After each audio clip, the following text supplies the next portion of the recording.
Assalamualaikum warahmatullahi wabarakatuh. Welcome back to our class on Introduction to Entrepreneurship. I hope all of you are in good health. In this session, we are going to discuss on one of the important topics for entrepreneurs. The topic is about human resources management. This topic will introduce students on the basics of human resources management. This includes, among others, human resources planning, job analysis, recruitment selection, human resources development, performance management, compensation and benefits, safety and health, industrial relations, and employment laws. The objective of this chapter are: first, to provide students with a basic understanding of human resources management. Secondly, to show students how human resources management helps firms to achieve strategic goals. At the end of this chapter, students should be able to describe the functions of important elements and processes of human resources management to achieve a firm's strategic goals. Secondly, students should be able to discuss and appreciate the importance of human resources management to business organization.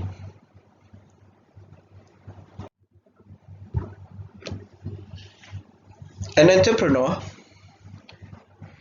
is a person who wants good, skillful, and competent employees who can work with their companies.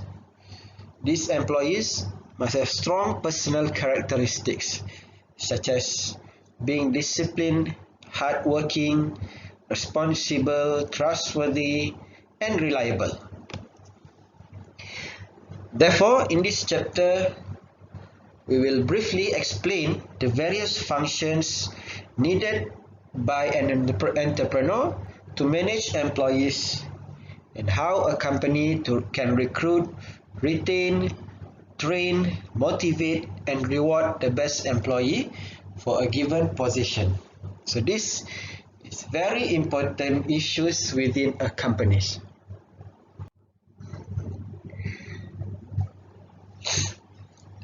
There are at least 8 main functions of human resources management. First of all is the human resources planning. Secondly is the job analysis. Third is the recruitment and selection. Fourth is the training and development. Fifth, the performance management. Sixth, the compensation and benefits. Next is occupational safety and health, and last but not least is the employment laws. So in this session we are going to discuss these each and every functions of human resources management.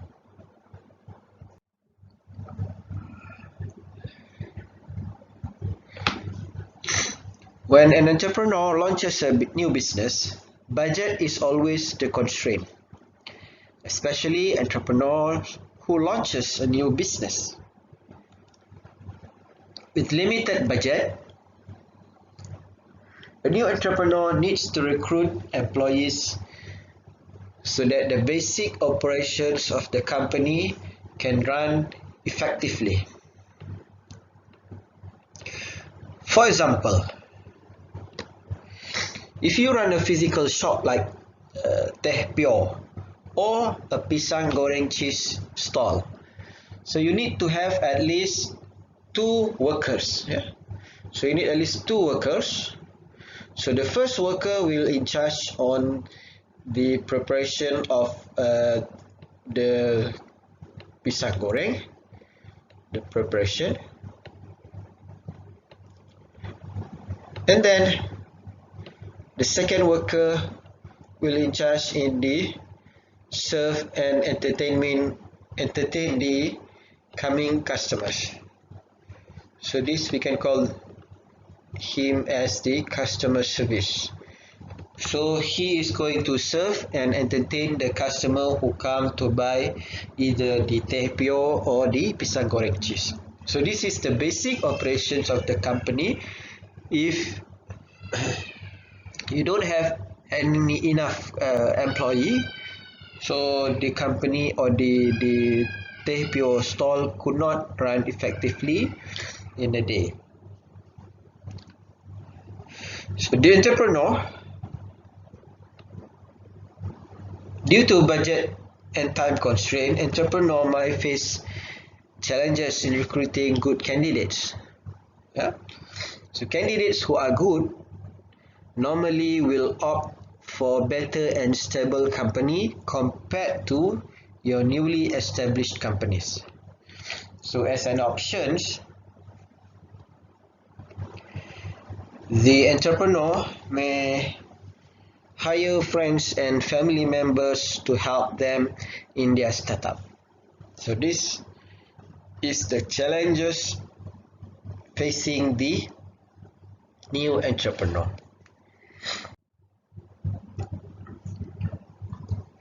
As business expand, sales become more stable. Yeah. So entrepreneur can plan manpower recruitment based on the actual needs of the business, and in addition to that, he can also make projection for the future ahead. For example, the goreng pisang cheese stall that we mentioned just now, maybe in the first week of operation, it is still new. The numbers of sales is not that good, but in the subsequent weeks, of course, with a good marketing and services, the number of sales could increase exponentially, and with that progress, so the entrepreneur can plan manpower recruitment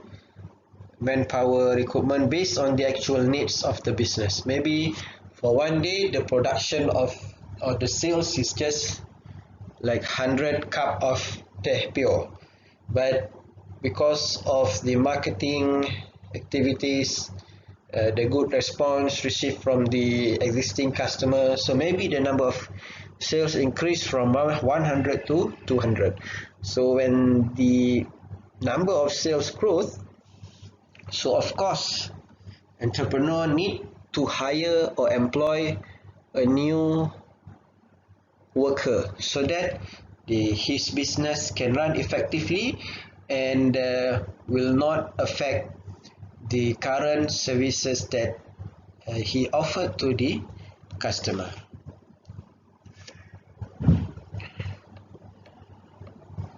So when sales increased, when quantity of sales increase, so this can become a guide to estimate the amount of work. Of course, when sales increase, the workload also increase. Then the products and services also increase. Then entrepreneur will know how much workers are needed to support the business expansion. So this can be done through a man-hour calculation as the amount of task. You need to understand the amount of task or the job, and then what is the man to hours calculation. For example, in my case I have schools, so for each we will calculate the number of contact hour for one class. For example, for one day, the number of contact hour is 5 hours. For example, we take Example, 5 hours of contact, 5 hours. Yeah. So for 5 days we have 25 hours. Yeah. So for men 2 hours calculation, so for one teacher at least they will cover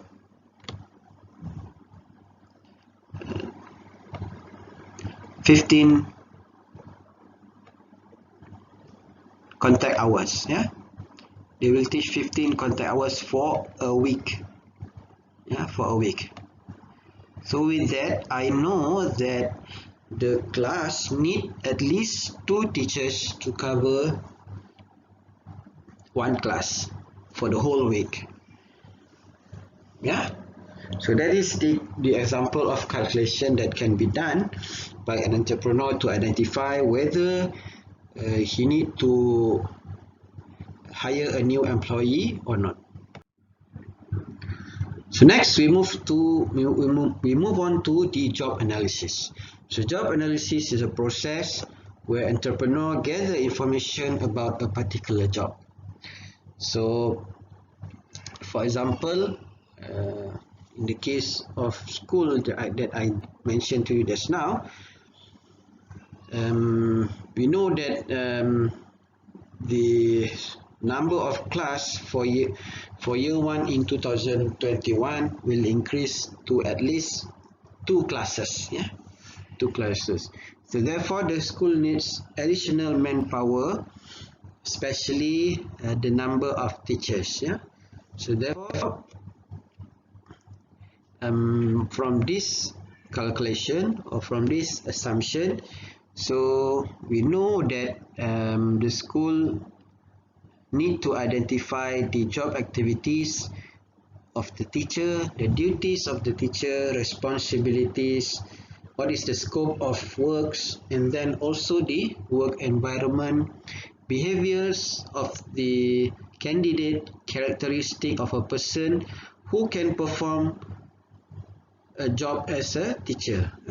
So from there we understand, from the job analysis, we know, we identify what is the important elements that could help us to identify suitable candidates to perform the job that we need. So information listed by entrepreneurs in job analysis is beneficial, as this information will be used to write job description. Yeah, so job description. So job description is important because this is basically used to advertise vacancy and choose the best candidate to occupy the vacant. So this is to avoid receiving unnecessary application and interviewing unsuitable candidate. Yeah, so this can be done from the job analysis and from the job description that we advertise in the newspaper or social media, yeah, and whatnot. So this job description basically will list what the job covers and the job specification and what kind of people that the company would like to hire for the job. Yeah, so with the identification and description, so entrepreneur will advertise the job and draw the right candidates to apply, and then entrepreneur can choose the best candidate for the vacancy. Next, we move on to the process of recruitment and selection. Company recruits and select new staff due to several reasons. Among others are for a new startup, yeah, company, a new startup, and then for business expansion, and also it can be simply to replace a resigned staff or a retired staff. Of course, when a staff resign or retired, So there will be a vacancy, hence an entrepreneur need to replace his post in order to ensure that the company runs smoothly.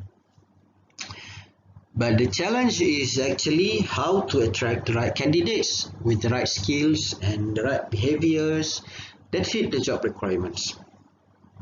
So of course, this will involve suitable qualifications, appropriate wage amount, where and when to advertise, and how to advertise the information on recruitment.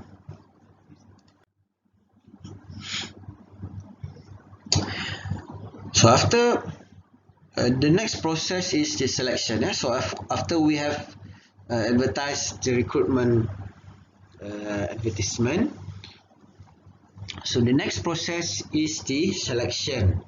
So selection involves the process of choosing the best candidate to perform the job.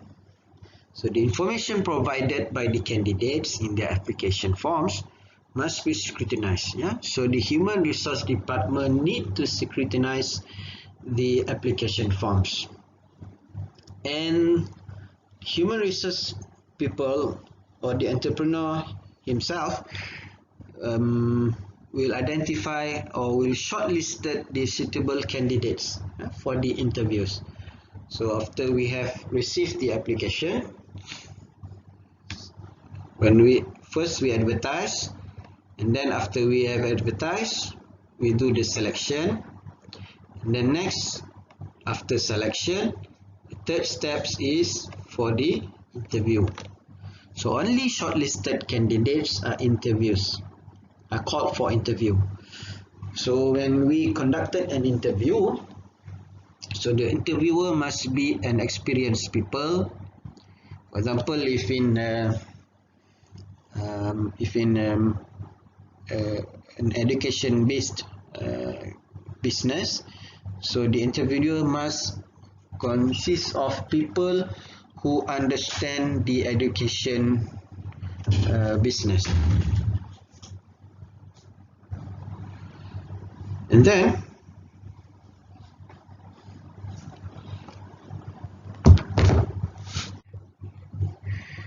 in addition to that, the interviewer must be able to determine the suitability of the candidates for the job, and his main reference would be the job description.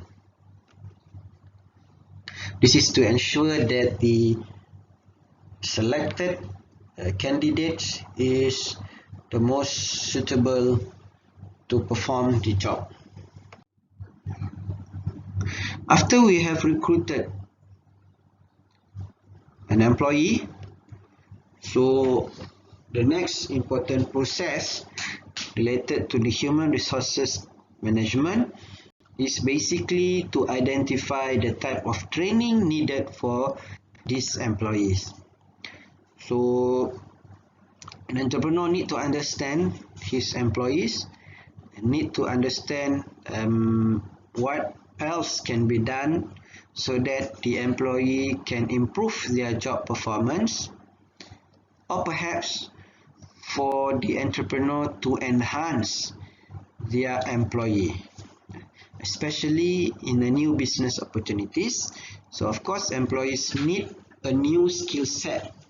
So these new skill sets will be installed.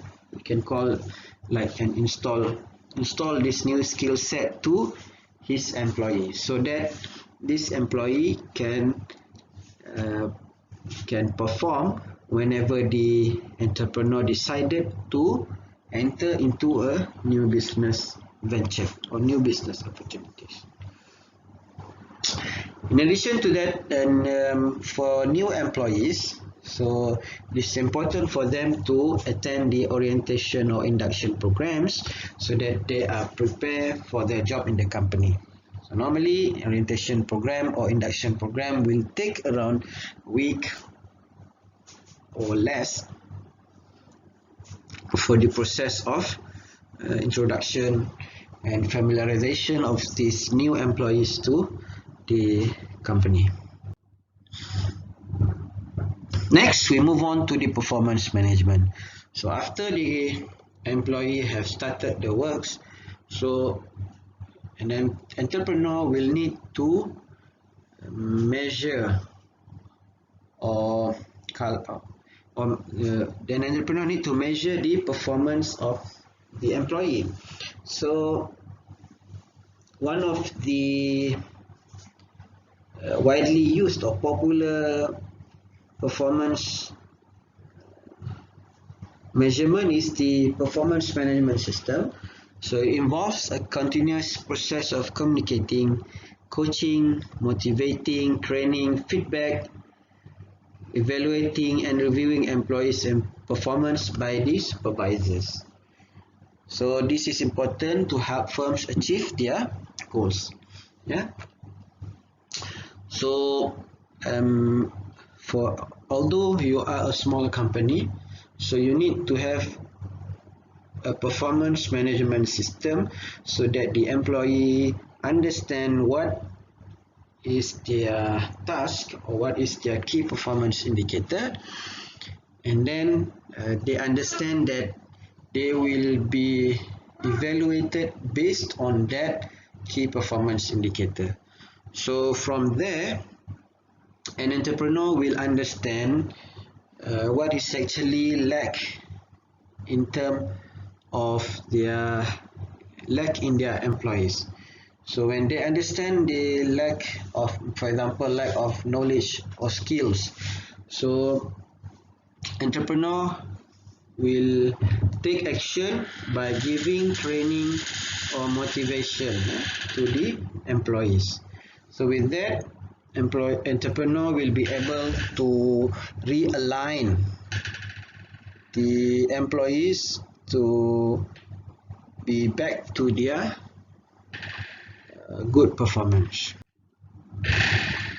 So an effective performance management process defines what performance to measure, measures employees' performance accurately, and provides feedback to employees about their performance. So of course, when we do performance evaluation, so it is important for the supervisor or the entrepreneur to provide feedback to the employees, so that employees can take action and improve their performance in the future. So employers must ensure that the performance evaluation record is properly kept. So first thing first is because of the rights of the employees, and then it is also important in the case of any court case between the employee and the employee. So that's why the performance management system is very important, and the record need to be kept properly by the employer. Next, we move on to the compensation and benefits. So compensation and benefits are ways used by firms to achieve strategic goals. So there are few types of compensation, but the one that I can find can easily be categorized into two. So the first one is direct compensation, and the second one is the indirect compensation. So compensation can be categorized into two. So the first one is direct compensation, and the second one is indirect compensation. So both types of compensation are financial, meaning that the compensation takes the form of money, or it can be valued as money. Direct compensation includes money paid to employees such as cash, hourly wages, salaries, bonuses, and commissions or allowance. While indirect compensation is still monetary in nature, but whereby it has a financial value that can be calculated, but it's not a direct payment in the form of cash. For example, is the allowance, health and insurance benefit,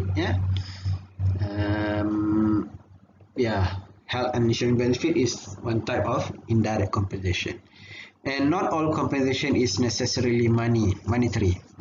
So non-monetary compensation includes time off. For example, if the employee have worked very hard, so maybe the entrepreneur can reward them by giving time off. Flexible working hours is also one of type of benefits available. Flexible working hours means that for each and example for a week you need to be in the office for example for 40 hours of works in the office. So it doesn't matter what time he clock in and what time he clock out, but the most important thing is he need to ensure that the number of hours that he is in the office is 40 hours. Then it can be also non-monetary compensation or benefits such as coaching and training opportunities, recognition and awards, and other perks such as company car. So these non-monetary benefits normally cannot be measured in dollars amount as part of a compensation package, but are still valuable to employees, and it make a difference in the workplace, especially the selection and selection of employees for the job opportunities. Of course, a company who could pay good compensation and benefits will attract good candidates. So it motivates employees to achieve productivity, improving employee satisfaction, and help retain and maintain existing high performance. So of course, a company yang bayar compensation and benefits dengan bagus, so of course dia akan menerima, akan boleh retain and maintain the existing high performance. And of course, some employees are grateful for the compensation and benefits, so that become loyal to the company.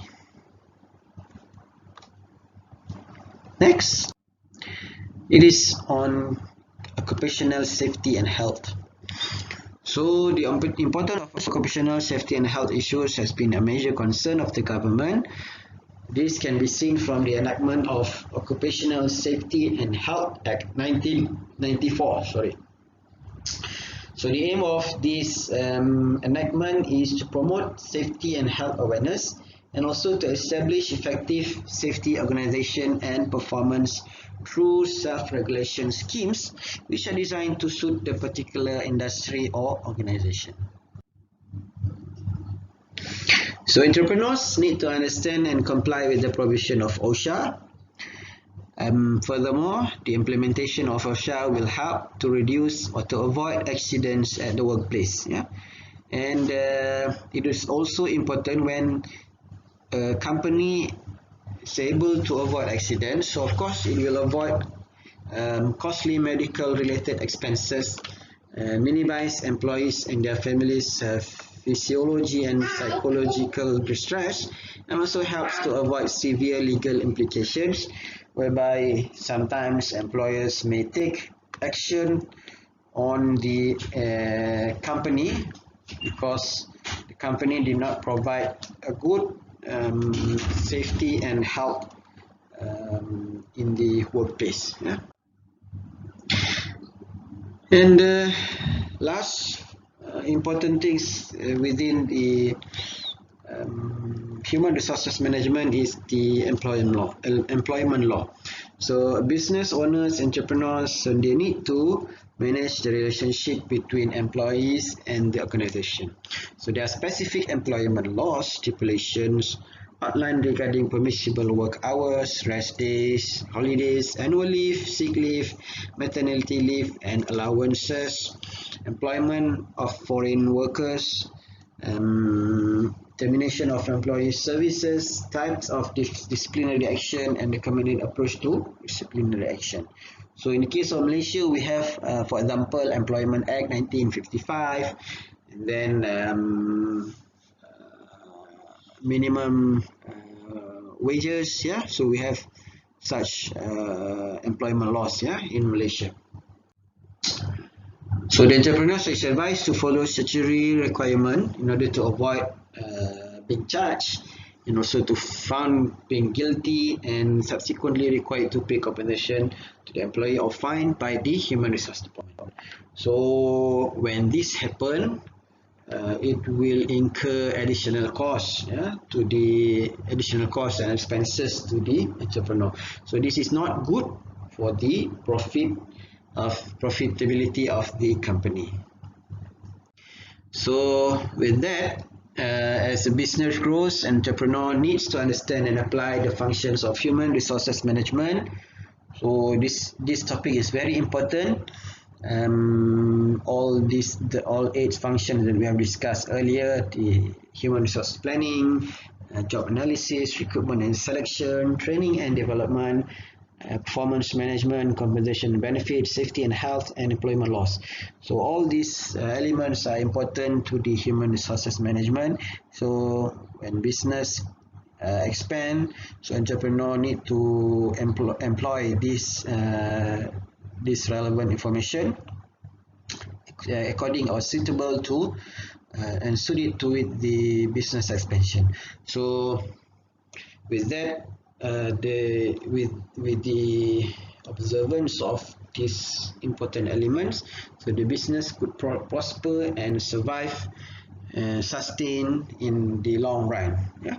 So with that, I end up the session on human resources management. So thank you very much. See you in the next session. Assalamualaikum warahmatullahi wabarakatuh.